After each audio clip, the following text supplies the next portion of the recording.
Yo guys, what's going on? It's Psycho from Psycho Sibs Gaming, and recently I've put out a few videos critiquing some of the serious issues within Battle for Neighborville, and in all honesty guys, those videos are doing pretty well, and I think a lot of you are really resonating with these questions that I've been posing lately.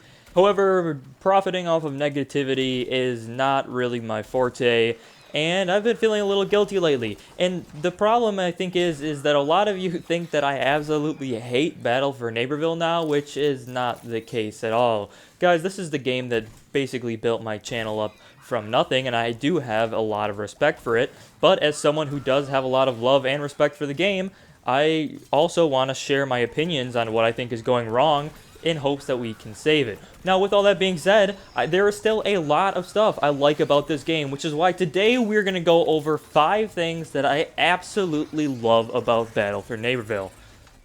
So if you're ready to repair a little damage and bring some love back into the community today, then put on your happy pants, grab your lawn chair, sit back, relax, because you're watching Psycho Sibs Gaming.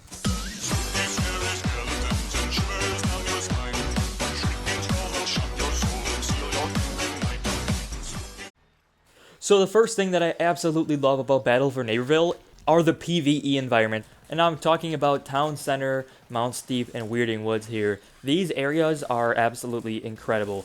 They have put a lot of content into each one of these regions. And I know there are people out there who have 100% of the regions and who want more DLC. And if you've played the game for a long time, I can understand that. But me personally, I still haven't even 100% of everything. And that's pretty pathetic because I'm a Battle for Neighborville YouTuber. The fact is, the developers have put a lot of time and effort into perfecting each one of these regions, and there is quite the variety of content to be offered here too. When you're starting off playing the game, you often hop into the quest modes. The quests are a great way for new players to learn how the game functions and build their skill by defeating AI enemies. As you progress through, you also fight a variety of bosses and mini-bosses. So all the mini-bosses leading up to the big boss battle at the end are great, and I have to say I do like all of the final bosses of the game. The quests themselves are enough to keep anybody busy for multiple hours, and if you're a new player, probably much longer than that. But if you really want to sink your time into the offline regions, then you'll start looking for things like golden gnomes and chests. The scavenger hunt nature of the chests and gnomes keeps the players interested for long periods of time, but it's also not an unfair challenge because you can go and purchase the maps to the items' locations. With that being said, it may seem like a cheaty way, but in reality, the gnomes are still difficult to find, and you often have to solve puzzles or do platforming obstacles to retrieve them. And the chests can be hidden in some pretty tough spots, but whenever you open one of those, it's extremely satisfying, and you never know what type of reward you're going to get. And then you throw in things like bounties and skirmishes and a variety of achievements you can earn in these offline areas, and all of a sudden you have enough content to satisfy players for an extended period of time. Of course, unfortunately, once you do complete everything that there is to complete in these offline modes, then you go to multiplayer, and that's where the real problems start. But anyways, for the time being, this mode was incredible. I really genuinely like the PvE environments, and there's not much else to be said about that. So the next thing that I love about Battle for Neighborville is Giddy Park itself. Now, when they were pitching this game in their release trailers and just talking about it in general, Giddy Park was definitely one of the highlights. It was this brand new unique feature where in the lobby you can actually fight against other players. That's something we've never actually seen before, and it definitely did live up to the hype. I think it's incredibly unique that you can hop into the Giddy Park PvP region, just play with unlimited lives, have fun, do whatever you want, and you can still earn XP while doing it. It's a great way to pretty much bring everybody together and really pushes this sense of community, which I feel like is a bit of a theme here with the whole Neighborville idea. Not to mention that Giddy Park still has its secrets, like the gnome puzzle that gets you a special something. I'm not really sure because I've never done it because I am a procrastinator. But yeah, guys, Giddy Park is a really cool idea. I love how it's all interconnected, and it definitely lived up to expectations.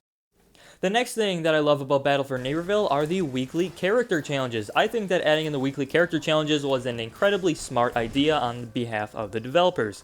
You know, you do have this prize map. It takes approximately 120 bulbs on average, I'd say, to get to the end of the prize map, not including finishing the whole thing. But the weekly character challenges are a great way to get essentially a free 60 bulbs. And this can be really helpful for players who don't have a lot of time to put into the game. The challenges are relatively easy to complete, but they also force you to play a variety of characters and utilize the character's abilities to your fullest potential. The character challenges have actually forced me to go all over the place, from multiplayer to ops to the PvE regions, even to Giddy Park, because certain challenges are easier to complete in certain environments. It's a really cool way of making you think outside of the box if you want to complete all of these challenges quickly, and it's a great way to reward players for coming back to the game week after week. Should acknowledge that there are daily challenges, but in my opinion, I never really do any of these daily challenges. The one prize bulb reward for the daily challenges is a little low, so I don't feel like it's worth doing them. I usually just skip over them and do one of my prize bulb strategies. But yeah, guys, weekly character challenges, they're great. I love them. Alright guys, this one's kind of ridiculous, but the fourth thing that I love about Battle for Neighborville is Deadbeard. I absolutely love what they did with Deadbeard in this game. If you guys didn't know, Deadbeard is by far my favorite character on both zombies and plant side. The thing that makes this character so interesting to me is his upgrade anchors away. What this allows you to do is after you shoot your anchor, the next time you zoom in, or not even the next time you zoom in, but until you fire your next shot, your zoom will be fully charged.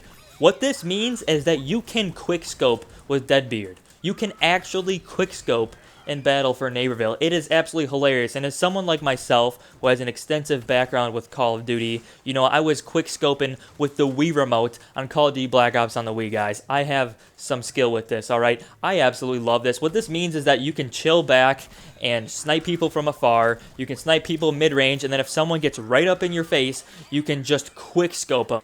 It's an extremely rewarding character to play as, even though, you know, the barrel blast is kind of bad ever since they nerfed it. I mean, people just shoot you out of that. But the parrot drone's pretty fun to use. It's a good way to get some scouting on you anyways. But anyways, guys, yes, Deadbeard, love Deadbeard. Kind of a weird point to make, but I love him. And the fifth and final item on my 5 things I love about Battle for Neighborville list is a really weird one. And I'm going to say that I love Battle Arena, kinda. And now let me explain what I mean by this, because those of you who know me know I have very mixed feelings about Battle Arena.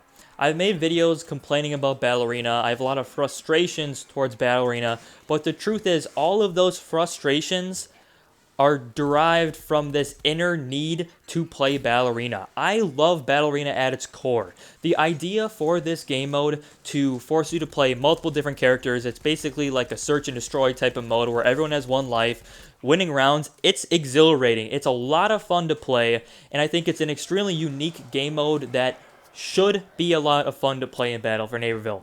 That's why I complain about it, because there's a lot of problems with it, just mechanically. There's a lot of broken and buggy things with Battle Arena, which keep me from playing it and having fun.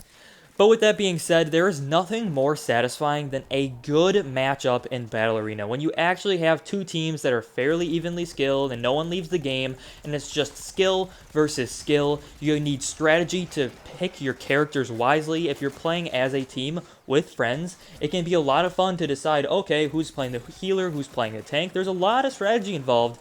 It's also a great game to play in parties, which is one of the problems because it's still kicking people out of parties. But if you could, in theory, play in a party, this game would be absolutely incredible. I would look forward to playing with my friends and with my subscribers. I'd look forward to playing this game out all night long.